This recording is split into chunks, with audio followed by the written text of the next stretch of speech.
4 రాష్ట్రాలు ఒక కేంద్ర పాలిత ప్రాంతానికి సంబంధించిన ఎగ్జిట్ పోల్స్ రిజల్ట్స్ వచ్చేసాయి. ఎన్నిక పోలింగ్ అనేది పూర్తయిపోయింది. పశ్చిమ బెంగాల్ రెండో దశ పోలింగ్ పూర్తి కావడంతో లోకల్గా ఉన్నటువంటి సర్వే సంస్థలు, జాతీయ సంస్థలు కూడా తమ అంచనాల్ని వెల్లడించినటువంటి పరిస్థితి ఉంది. దేశం మొత్తంగా కూడా ఈగర్గా వెయిట్ చేస్తున్నాయి. పశ్చిమ బెంగాల్లో పరిస్థితి ఏంటి? ఈసారి మమతా బెనర్జీ మళ్ళీ అధికారంలోకి వస్తుందా రాదా? తమిళనాడులో పరిస్థితి ఏంటి? అధికారంలో ఉన్న స్టాలిన్ మళ్ళీ అధికారాన్ని దక్కించుకుంటాడా, లేకపోతే అక్కడ ఉన్న మార్పు జరగబోతుందా? అసోంలో ఏంటి పరిస్థితి? కేరళలో ఏంటి పరిస్థితి? అలాగే కేంద్ర పాలిత ప్రాంతం పుదుచ్చేరిలో సిచ్యువేషన్ ఏమన్నా మారబోతుందా? సో దీనికి సంబంధించి చాలా క్లియర్గా అన్ని సర్వే సంస్థలు రిలీజ్ చేస్తూ ఉన్నాయి. ఎగ్జిట్ పోల్స్ అంచనాలు రిలీజ్ చేస్తూ ఉన్నాయి.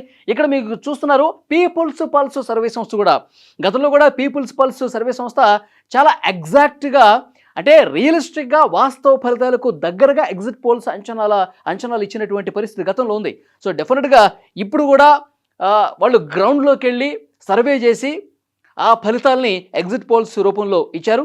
సో ఈ పీపుల్స్ పల్స్ సర్వే సంస్థ ఏమి ఇచ్చిందో ఒకసారి మీకు ఇక్కడ చూపించే ప్రయత్నం చేస్తే, ఇక్కడ చూడండి. తమిళనాడులో ఓట్ పర్సంటేజ్ ఇచ్చారు 38.4% డిఎంకే అలయన్స్.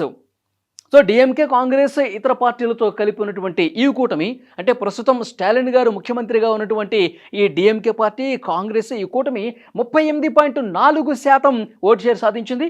అలాగే అన్నా డిఎంకే, బీజేపీ కలిసినటువంటి కూటమి 31.5% ఓటు షేర్ సాధించింది. విజయ్ గారు, అంటే హీరో విజయ్ టీవీకే పార్టీని స్థాపించి మొదటిసారి అసెంబ్లీలో అడుగు పెట్టినటువంటి నేపథ్యంలో ఈ పార్టీ గణనీయమైనటువంటి ఓట్ షేర్ని సాధించిందని చెప్పాలి. 23.6% అనమాట. ఇతరులు 6.5%. అంటే ఎక్కువ పర్సంటేజు తమిళనాడులో ప్రస్తుతం అధికారంలో ఉన్న డిఎంకే కూటమే సాధించింది. 38.4% సాధించి మొదటి స్థానంలో ఉంది. వీళ్ళకి ఎన్ని స్థానాలు వచ్చే అవకాశం ఉందో కూడా ఇక్కడ క్లియర్గా మీకు కనిపిస్తోంది.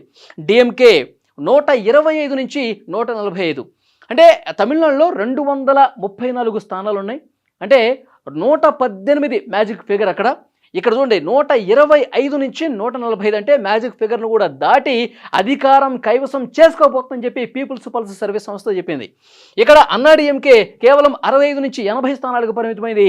టీవీకే, విజయ్ పార్టీ 18 నుంచి 24 స్థానాలు మాత్రమే విజయ్ ఇక్కడ సంపాదించినటువంటి పరిస్థితి ఉంది. పీపుల్స్ పల్స్ సర్వే సంస్థ ప్రకారం మళ్ళీ అక్కడ తమిళనాడులో ప్రస్తుతం ఉన్నటువంటి డిఎంకే ప్రభుత్వమే కొనసాగబోతుందని చెప్పి పీపుల్స్ పల్స్ సర్వే సంస్థ అంచనా కట్టింది. ఇక్కడ చూడండి, ఇంతకుముందు నేను పర్సంటేజ్లో డిఎంకే 38.4 అదే షీట్ ఇక్కడ కనిపిస్తోంది. ఇక కేరళలో సిచ్యువేషన్ ఏంటి? కేరళలో ప్రస్తుతం అక్కడ సిపిఎం నేతృత్వంలోని ఎల్డీఎఫ్ కూటమి అధికారంలో ఉంది. అక్కడ కాంగ్రెస్ నేతృత్వంలోని యూడీఎఫ్ కూటమి ఈసారి అధికారంలోకి వస్తుందా రాదా అన్నది అంచనా పీపుల్స్ పల్స్ ఏం చెప్పిందంటే, ఇక్కడ యూడీఎఫ్ 75 నుంచి 85, కేరళలో 140 స్థానాలు ఉన్నాయి కేరళకు సంబంధించి.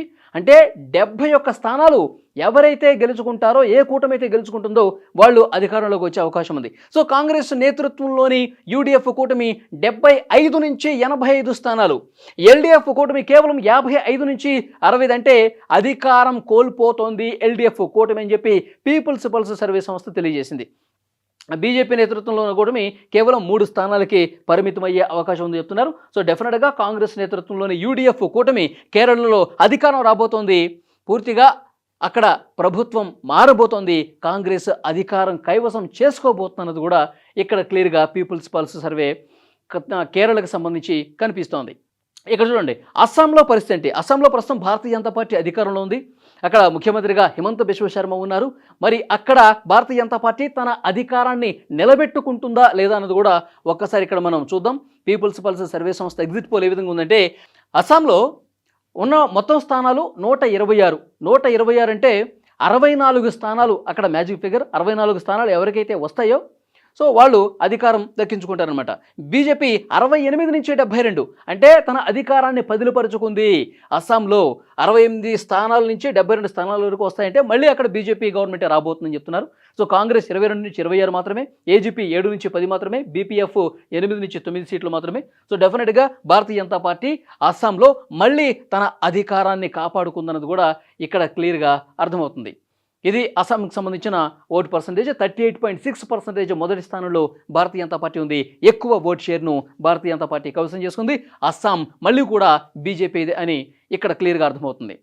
ఇక పుదుచ్చేరి పరిస్థితి ఏంటి? పుదుచ్చేరిలో 30 స్థానాలు ఉన్నాయి. ఇది కేంద్రపాలిత ప్రాంతం. ఇక్కడ ఏ ఏ పార్టీలకి టగ్ ఆఫ్ వార్ ఉందంటే All India, NR Congress, Bharatiya Janata Party, తర్వాత LJK, ADMK, AIADMK, Congress, DMK, TVK, అంటే తమిళనాడులో ఉన్నటువంటి పార్టీలన్నీ కూడా ఆల్మోస్ట్ ఈ కేంద్రపాలిత ప్రాంతంలో ఉన్నాయి. సో ఇక్కడ అధికారం ఎవరిది అంటే, సో డెఫినెట్గా పీపుల్స్ పల్స్ సర్వే చెప్తుంది పుదుచ్చేరికి సంబంధించి ఇక్కడ మనం క్లియర్గా చూడొచ్చు. ఎన్డీఏ 34.34 నుంచి 36%, ఎస్పీఏ 30 నుంచి 32%, టీబీకే 15 నుంచి 17%.